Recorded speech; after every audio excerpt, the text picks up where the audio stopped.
I got into engineering because that was I was terrified of being poor. And my dad would thank for that.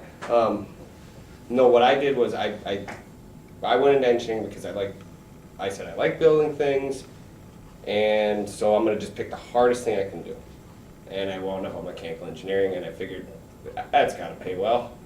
So that's what I did, and then I did like it. If I tricked myself into liking it or not, I don't know, but I found it interesting, and I got involved with the SME right away and ASHRAE later on. But that's why I got into it.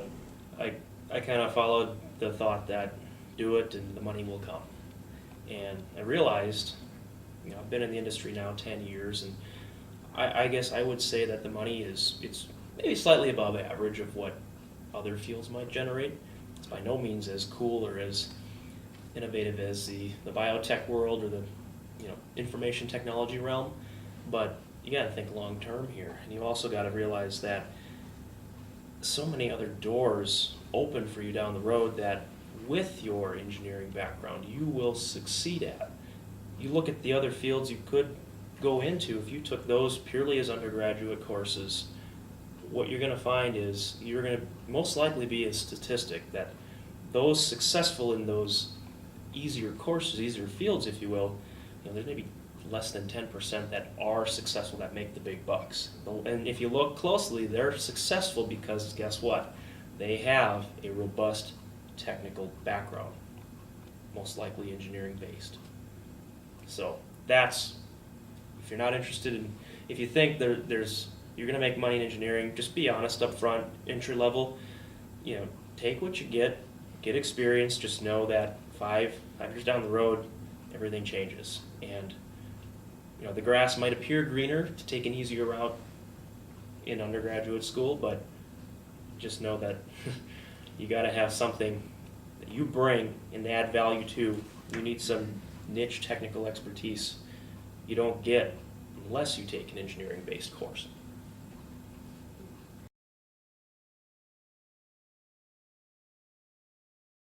Personally, I would say get involved with activities.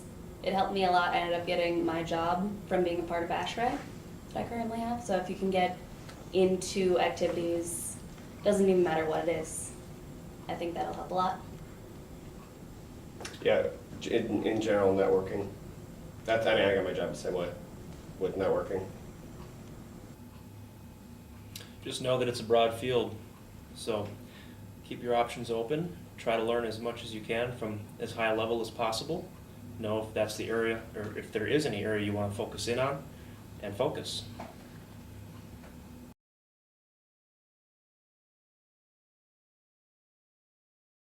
I'm trying to think. I can't remember. I can tell you, for me personally, I just thought it was tedious to interpolate, double interpolate, look up values in tables. Yes, I understand it is a critical skill, and you do it so many times you get really good at it, but then you realize in industry most people don't do that because they build tools or they rely on software to do all the heavy lifting for them. But you can't do either of those. You can't trust, this is just good advice in general, you shouldn't just trust software until you've back-checked it with hand calcs or Excel spreadsheet calcs. And other tools you want to make, obviously you can't make it if you don't know how to do it the longhand way. So for me, that was probably the most frustrating part of thermo. I guess I would also add that it's something you can't physically grasp as easily as, say, a dynamics course or a physics course. So just knowing, for example, liquids and solids and phase changes and how there's latent heat involved, if you can understand that latent heat just represents a phase change, it's a hidden quantity, learn that's the why that you understand up front, and then the rest just becomes, you build the math based on that. But if you can't grasp that at, 212 degrees, water's going to boil off into vapor, and it takes a ton of energy to boil all that mass off, well, you're going to make a lot of mistakes down the road. I personally love thermo. However, it really bothered me when I first started out how long the homework took. It takes a long time, and it's something that you just have to get used to. hours and hours. Yeah. And you'd have like, I remember pages, 25 pages worth of homework. You were turning in books. Yeah. It was, oh, and all on that engineering paper too, that nice green stuff. That's not expected of the everyday entry-level engineer, by the way. No, that, But But components you're of expected that. to know it. Yeah, and if you know it and can formulate your own problem, and you basically, your job is snippets of that thermal homework. And I mean, and I'm stressing the word snippets big time here, but being able to do the homework gives you a big picture view, mhm. and that's the value. The part I didn't like about thermal was it's easy to conceptualize the stuff on paper, and then you go out to a cogen facility and you expect this to be here and this to be there, and then you look at it and it's just like there's just a bunch of piping. Where is all this going? Like to me, I couldn't look at the plant and go, well, I know what that's going. I know what that piece of equipment is doing. I trust that the process works. But it's hard to put the real world stuff, because when in the real world you have valves and all this extra stuff all over the place that what do you mean it's not a condenser, evaporator, TXV, and a compressor? It's what's a sight glass? What's a solenoid valve? That's where I got frustrated with it, and it was more or less I didn't really realize it until I was in the class that it was frustrating not to know that stuff. But when you get out into the field and you look at something, and you're just like, oh, that doesn't quite jive. Yeah, the term for that is appurtenances. It's all the little accessories you don't even know exist. You don't learn it in school. You might learn it in vocational school, but you definitely learn it from the ASHRAE books, and you learn it from all the manufacturers' installation manuals. No, That represents 100 years of history. right. So things don't blow themselves up, for example. Right. I mean, it doesn't do you guys any good to learn about refrigerant migration, Right. because that's getting taught to the service tech, not to you guys. You guys are going to be learning about more theoretical stuff, which you might want to mix in every once in a while, some of the hardcore stuff, so you've seen it. Mm-hmm. But it's hard to do. You guys got a lot of stuff to finish. If you guys had to take 3 variables or 3 units that you use on a daily basis, or 3 or 4, what would you say? Out of thermal, 3 spec data items. Is there a Well- handful that you'd use? Small handful. Well, if I were just to answer that with psychrometrics, Psychrometrics, easily the most refrigeration. common. Yeah, refrigeration number 2. You can't go anywhere in this industry, at least this is just my opinion, but in the HVAC industry, if you don't know the refrigeration cycle Right. very, very well, you will struggle mightily. It's more than just comfort cooling. Think about Yeah. you go to the retail, go to the supermarket, you've got fresh meat in the Midwest because it was able to be shipped thanks to refrigeration. It's stored thanks to industrial refrigeration. Mhm. Very important field. They used to take blocks of ice. That was how they refrigerated Yes. stuff. From the lakes, they would cut it up, and that's how they transport stuff. But I mean, psychometrics. I would say heat exchange. That's probably more heat transfer, but Yeah. there's some of that you have to, and efficiency. Knowing how, The first law. yeah, First law of thermo is used all the time. yeah. You just don't realize it. I work with COPs every day. Sure. You have to, because if you can't hit what's spec'd, you can wind up in a lot of trouble, especially if you get the job. So, And to that end too, thermodynamics is key, and it does have some play with fluids and heat transfer, but it goes back to you have a fixed piece of equipment that's tested and rated for, let's say, 6 different parameters. Now, the application may call for a difference in 2 of those from the basis of design or the tested condition. And you got to know the consequence. What's the impact on a particular metric? How is it going to respond? Is it as efficient? Is it going to run with stability? Is it going to actually achieve those extreme heating or cooling loads for whatever the application may be? It really in hindsight, it all boils back to fundamentals and thermodynamics.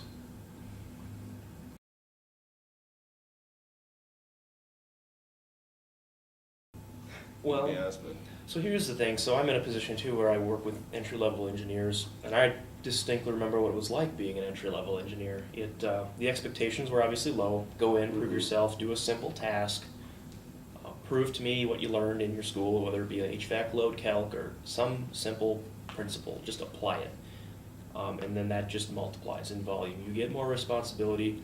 You get more independent tasks that cascade and build upon each other. And it literally exponentially snowballs and grows. And eventually you're at a point where they need you to focus in on a need or a function, probably the one they hired before that they saw you had the potential to succeed in the first place. But by no means does that lock you in.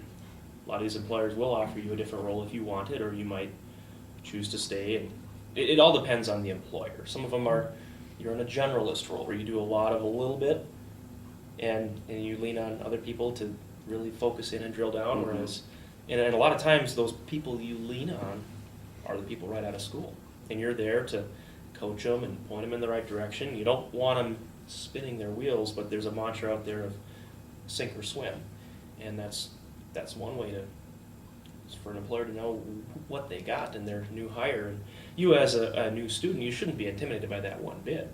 You should go in there and take that as an opportunity to ask the questions and say, how would you approach this?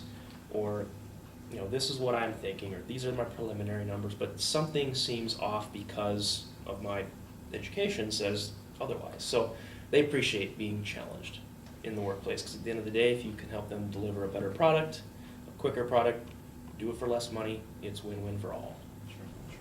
I do the same thing. We've got, right now we've got 3 guys we just hired, all under 23. And that's the way for the while there, they keep asking you question after question. And what I do is, I like to see out of these guys that they're self-starters, where if they can't figure it out, and I've told them once where they can go figure it out. So if you've got a lot of companies will have just a central database where they have all of their information, and it's in there. Trust me, it's in there. And what you don't want to do as a new employee is constantly every 20 minutes be asking a question that you asked yesterday or a new question. The best way to do it, I think, is if you haven't already tried to figure it out on your own for about a half hour, and if it's because your work is going to be non-critical for 6 months to a year. We're not going to expect you to be hitting deadlines that we know what you don't know. So that's the big thing, is just when you do ask questions, make it productive and learn from the questions. Because if you ask me, what do you think it tells me if I've told you 3 times how to do something? What do you think that says to me? I'm incompetent? No. You're lazy. You don't care. And he doesn't care enough about his job to do it well, to commit this stuff to memory. If you have to write it down, write it down. But you can't. Twice, I'm okay with. Especially if it's, but if I have to tell you where the printer is 3 times in the office, trust me, I've had it. Just take it seriously. That's the big thing, because I see these, and I'm not old by any means, but I'm 6 years older than our youngest employee. And when I'm 6 years older than that, that's not good. And I'm 26. So, and you can definitely see that, some teaching needs to be done there. So.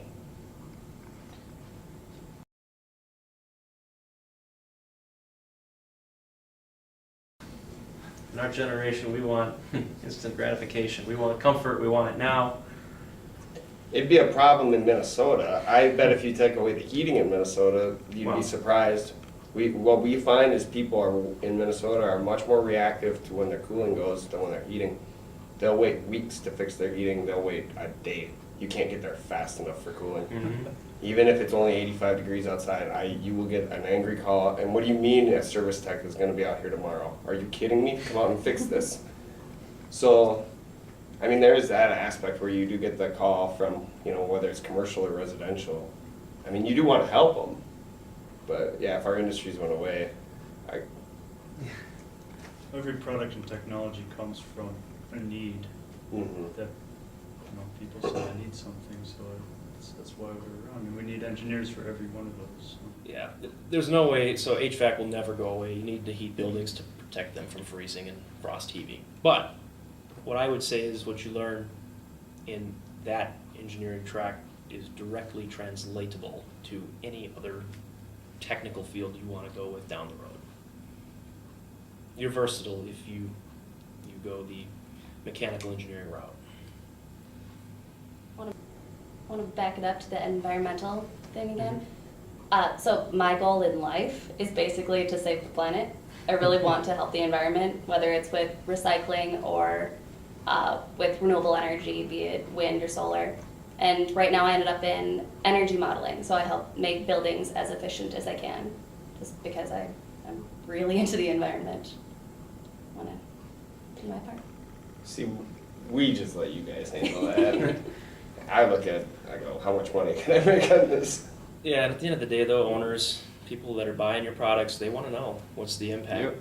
Energy savings translates to dollar savings, obviously. This university has worked with the major ESCO to conserve energy and save on utility bills. And a lot of times, the dollars you save can be used to pay for the improvements that are ultimately necessary, because anything with a moving part needs to be replaced.